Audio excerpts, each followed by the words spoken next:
नमस्कार दोस्तों। आज हम बात करेंगे यूएनओपीएस के बारे में।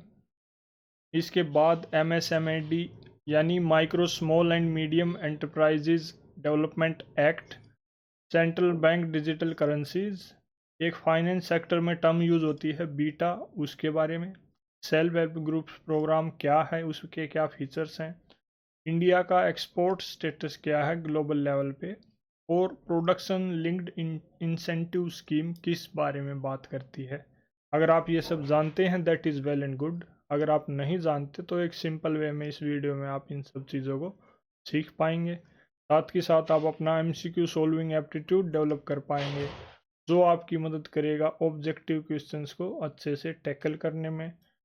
आर्ट ऑफ रिवर्स इंजीनियरिंग आपको कैपेबल बनाएगी किसी भी क्वेश्चन की ओरिजिन ट्रेस करने में। ओरिजिन से मतलब ये है कि आप ये जान पाएंगे कोई क्वेश्चन किस सब्जेक्ट से और किस टॉपिक से पूछा गया है, और उस टॉपिक को कितना पढ़ने की ज़रूरत है जिससे आप उससे रिलेटेड क्वेश्चंस को सोल्व कर पाएँ। In addition to this, keyword की बेसिक नॉलेज आपका लेवल बनाएगी, आपको तैयार करेगी किस चीज़ के लिए कि यूपीएससी जो पीवाईक्यू से डायरेक्टली और इनडायरेक्टली क्वेश्चंस पूछती है उनको सोल्व करने में। एंड फाइनली आप अपने कंसेप्ट्स को क्लियर कर पाएंगे और रिवाइज कर पाएंगे। Let's start with questions. Consider the following infrastructure sectors. Number 1 affordable housing, number 2 mass rapid transport, health care, renewable energy. On how many of the above does UNOPS Sustainable Investments in Infrastructure and Innovation Initiative focus for its investment? Only one, only two, only three, all four.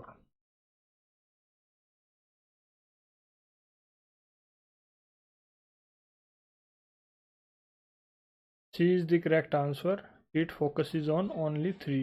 UN sustainable investment in infrastructure and innovation एक initiative है जो affordable housing पे focus करता है, health care पे, renewable energy पे, लेकिन ये मास रैपिड ट्रांसपोर्ट के बारे में बात नहीं करता।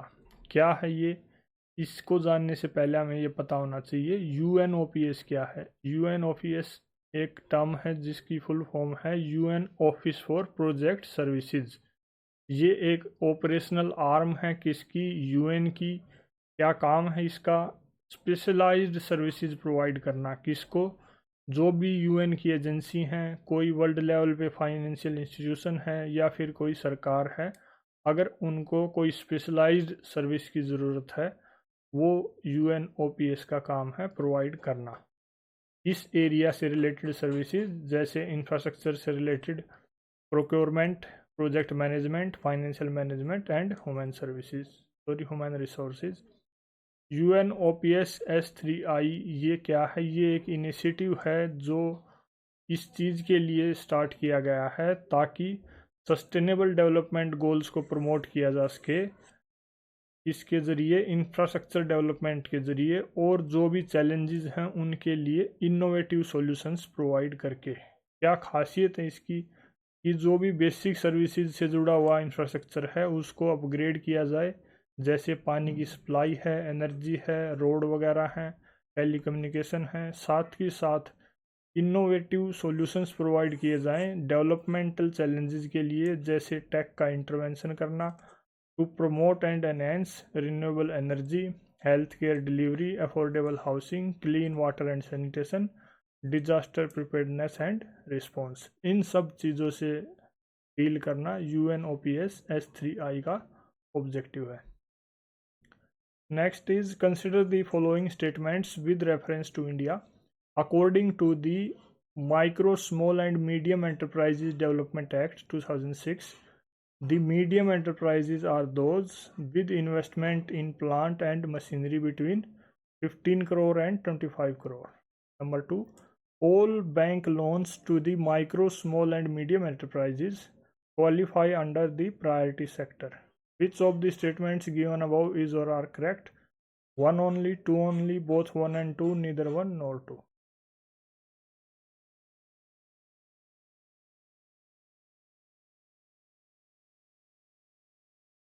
D is the correct answer, यानी दोनों ही स्टेटमेंट गलत हैं। किस बारे में बात हो रही है? MSMED एक्ट 2006 का है, उसमें प्रोविज़न दे रखे हैं कि भाई डेफिनेशन यानी डिफाइन कर रखा है माइक्रो एंटरप्राइजेज का मतलब क्या है, मीडियम का मतलब क्या है, और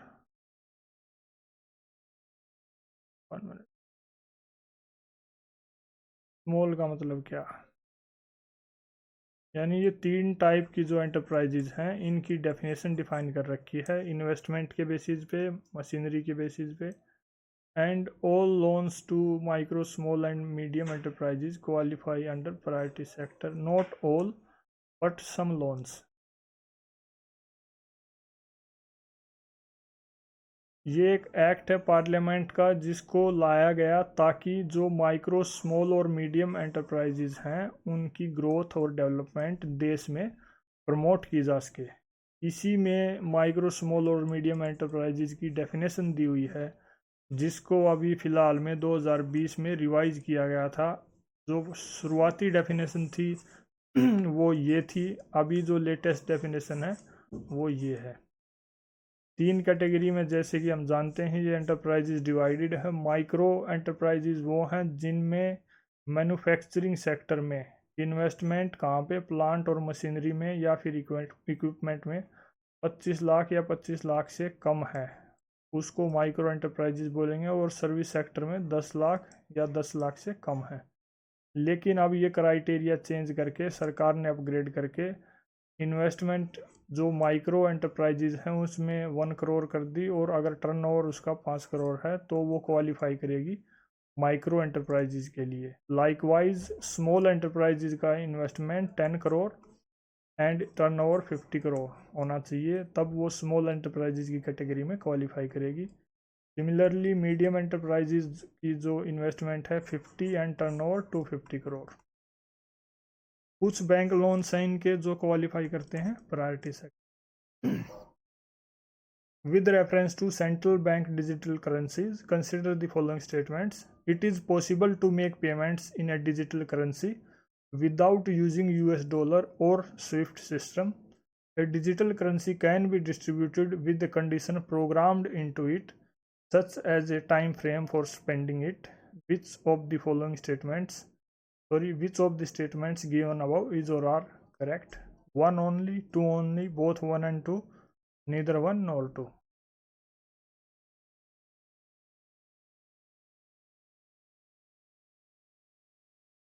C is the correct answer, यानी सेंट्रल बैंक डिजिटल करेंसीज के कंटेक्स्ट में दोनों ही स्टेटमेंट ठीक हैं कि भाई इनको यूज़ करके आप पेमेंट कर सकते हैं और बिना किसी दूसरे सिस्टम का यूज़ किए, जैसे स्विफ्ट सिस्टम है, US डॉलर सिस्टम है। सेकंड जो है ये डिजिटल करेंसीज प्रोग्राम की जा सकती हैं कि भाई इन करेंसीज को आपको एक टाइम लिमिट में यूज़ करना है, उसके बाद ये एक्सपायर हो जाएंगे अगर यूज़ नहीं किया तो। सेंट्रल बैंक डिजिटल करेंसी एक डिजिटल करेंसी का टाइप है जिनको कंट्री का सेंट्रल बैंक इश्यू करता है। जैसे इंडिया के केस में central bank reserve bank of India है, US के केस में US फेडरल रिजर्व है। क्या खासियत है इनकी कि भाई इनको यूज़ करके आप डायरेक्ट एक्सचेंज कर सकते हैं, यानी फाइनेंशियल ट्रांजैक्शंस कर सकते हैं बिना किसी दूसरे प्लेटफॉर्म का यूज़ किए, जैसे US डॉलर है, स्विफ्ट सिस्टम है। इट इज़ प्रोग्रामेबल, इनको इस टाइप से प्रोग्राम किया जा सकता है कि भाई आपको एक टाइम लिमिट मिलेगी कि भाई आपको इतने दिन में या इतने महीने में या इतने हफ्ते में इसको यूज़ करना है। अगर आपने यूज़ नहीं की तो ये एक्सपायर हो जाएगी। It is different from crypto currencies because जो क्रिप्टो करेंसी हैं वो इंडिपेंडेंट होती है किसी भी सेंट्रल बैंक से, यानी उनको सेंट्रल बैंक इश्यू नहीं करता और वो एक डिसेंट्रलाइज नेटवर्क या कम्युनिटी के द्वारा इश्यू की जाती हैं।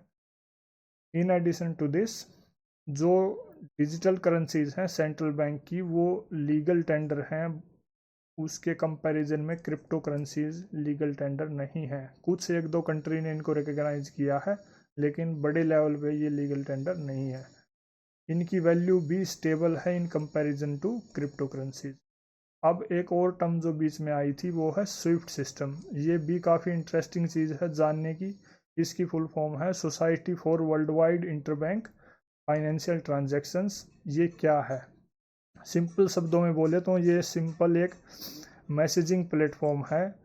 इसके बीच में बैंकों के बीच में जो भी फाइनेंशियल इंस्टीट्यूशंस हैं वो एक दूसरे से सेफ और सिक्योर वे में कम्युनिकेट कर सकें, बातचीत कर सकें, इंफॉर्मेशन की शेयरिंग कर सकें।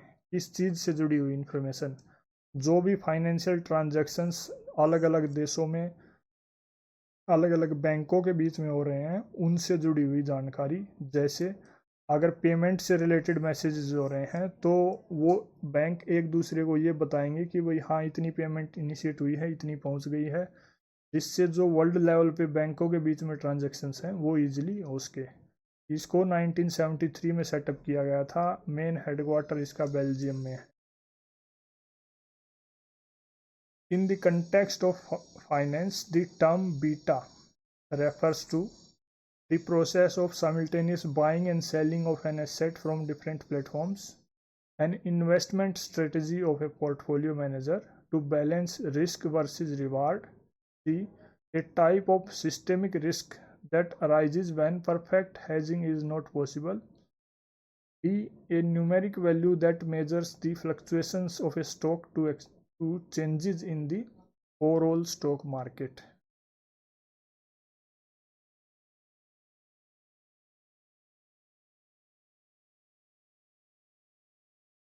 इन this case correct answer is D. यानी बीटा जो है एक न्यूमेरिक वैल्यू है जो किस चीज़ को मेजर करती है, फ्लक्चुएशंस किस चीज़ में, स्टॉक्स में क्या फ्लक्चुएशंस होंगी किसी स्टॉक मार्केट में ओवरऑल। मतलब क्या है, अगर सिंपल शब्दों में डिफाइन करें तो बीटा एक न्यूमेरिक वैल्यू है, यानी एक फिगर है किस चीज़ का जो ये मेजर करता है क्या, कि कोई भी स्टॉक या इन्वेस्टमेंट किसी भी स्टॉक मार्केट में कितनी अप या कितनी डाउन जा सकती है।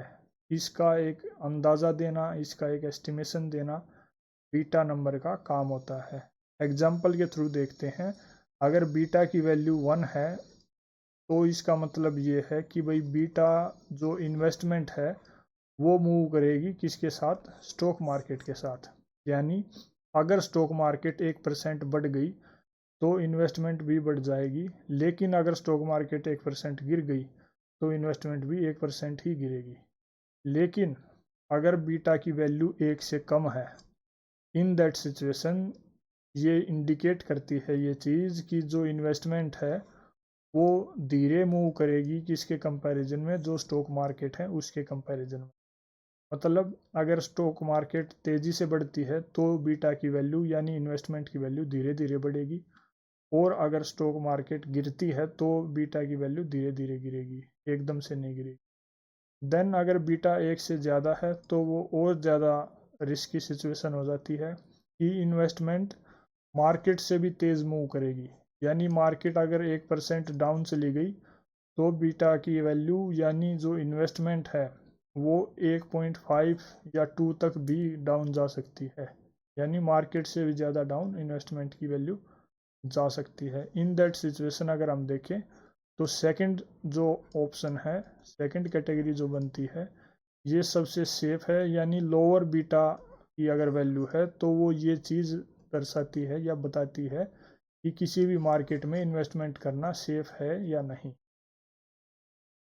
Consider the following statements. The self help groups program was originally initiated by the State Bank of India by providing microcredit to the financially deprived. In a self-help group, all members of a group are take responsibility for a loan that an individual member takes. The regional rural banks and scheduled commercial banks support self-help groups. How many of the above statements are correct? Only one, only two, all three, none.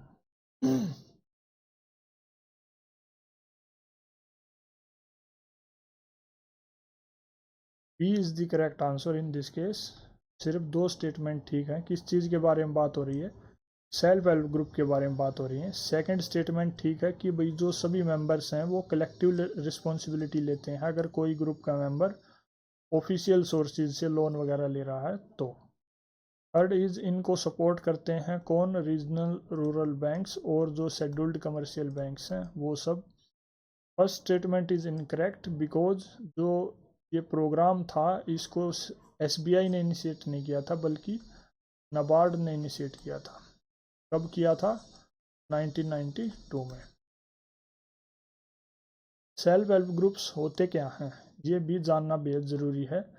ये voluntarily form किए गए या फिर ये informal association है, यानी लोगों का एक ग्रुप है जो लोग लगभग सिमिलर सोशियो इकोनॉमिक बैकग्राउंड से आते हैं, यानी जिनकी पृष्ठभूमि आर्थिक तौर पे, सामाजिक तौर पे सेम सी होती है। ऐसे लोग एक साथ आकर एक ग्रुप बनाते हैं छोटा सा, जिससे वो अपने एफर्ट्स को कंबाइन करके जो भी उनकी ज़रूरतें हैं, जो भी उनके मकसद हैं कॉमन, उनको एड्रेस कर सकें, उनका सॉल्यूशन ढूंढ सकें और अच्छे से सर्वाइवल कर सकें। इसकी ओरिजिन के तौर पे सबसे पहले सेवा ऑर्गेनाइजेशन सेटअप की गई थी जो कि सेल्फ एम्प्लॉयड वोमेंस एसोसिएशन है, 1970 में सेटअप की थी। नाबार्ड ने इसको ऑफिशियली स्टार्ट किया था 1992 में। क्या खासियत है इसकी? इसमें यूजुअली 10 से 20 मेंबर होते हैं और हर फैमिली से सिर्फ एक मेंबर इसमें हो सकता है, जिससे ज़्यादा से ज़्यादा फैमिली को रिप्रेजेंट किया जा सके, आपस में जोड़ा जा सके। इसका मेन फोकस लिवलीहुड पे होता है, जैसे भाई एम्प्लॉयमेंट से रिलेटेड एक्टिविटीज़ करना जिससे लोगों को रोज़गार मिले। फाइनेंशियल इंक्लूजन को इंश्योर करना, जैसे बैंकिंग सर्विसेज प्रोवाइड करके ये मेंबर्स को कोलेटरल फ्री लोन्स देते हैं। पेंशन वगैरह का बांटने का जो काम है, डायरेक्ट बेनिफिट ट्रांसफ़र्स जो हैं, और कलेक्टिव गारंटी सिस्टम की तरह भी काम करते हैं कि अगर कोई मेंबर और ऑर्गेनाइज्ड सोर्सेज से यानी बैंक वगैरह से जो लोन लेने जाते हैं उनके लिए गारंटी जो कोलेटरल है वो भी देने का ये काम करते हैं। They also promote social inclusion and convergence, मतलब सामाजिक एकजुटता को भी बढ़ाते हैं, जैसे वाद विवाद का निपटारा, आपसी डिस्कशन से सोल्व करना, वो भी एक तरीका है इनका सोशल इंक्लूजन को प्रमोट करने का। Then these are supported by regional rural banks और scheduled commercial banks. Statement 1, India accounts for 3.2% of global exports of goods. Statement 2, many local companies and some foreign companies operating in India have taken advantage of India's production linked incentive scheme. Which one of the following is correct in respect of the above statements? Both statement 1 and statement 2 are correct, and statement 2 is the correct explanation for statement 1. Both statement 1 and statement 2 are correct, and statement 2 is not the correct explanation for statement 1. Statement 1 is correct, but statement 2 is incorrect. Statement 1 is incorrect, but statement 2 is correct.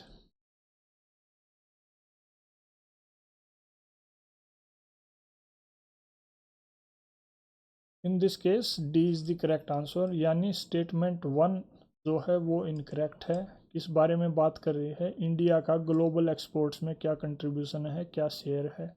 Second जो statement है वो ठीक है। किस बारे में बात कर रही है? जो प्रोडक्शन लिंक्ड इंसेंटिव स्कीम है उसने दोनों ही, जो लोकल कंपनीज़ हैं और फॉरेन कंपनीज़ हैं, दोनों को ही फ़ायदा पहुंचाया है।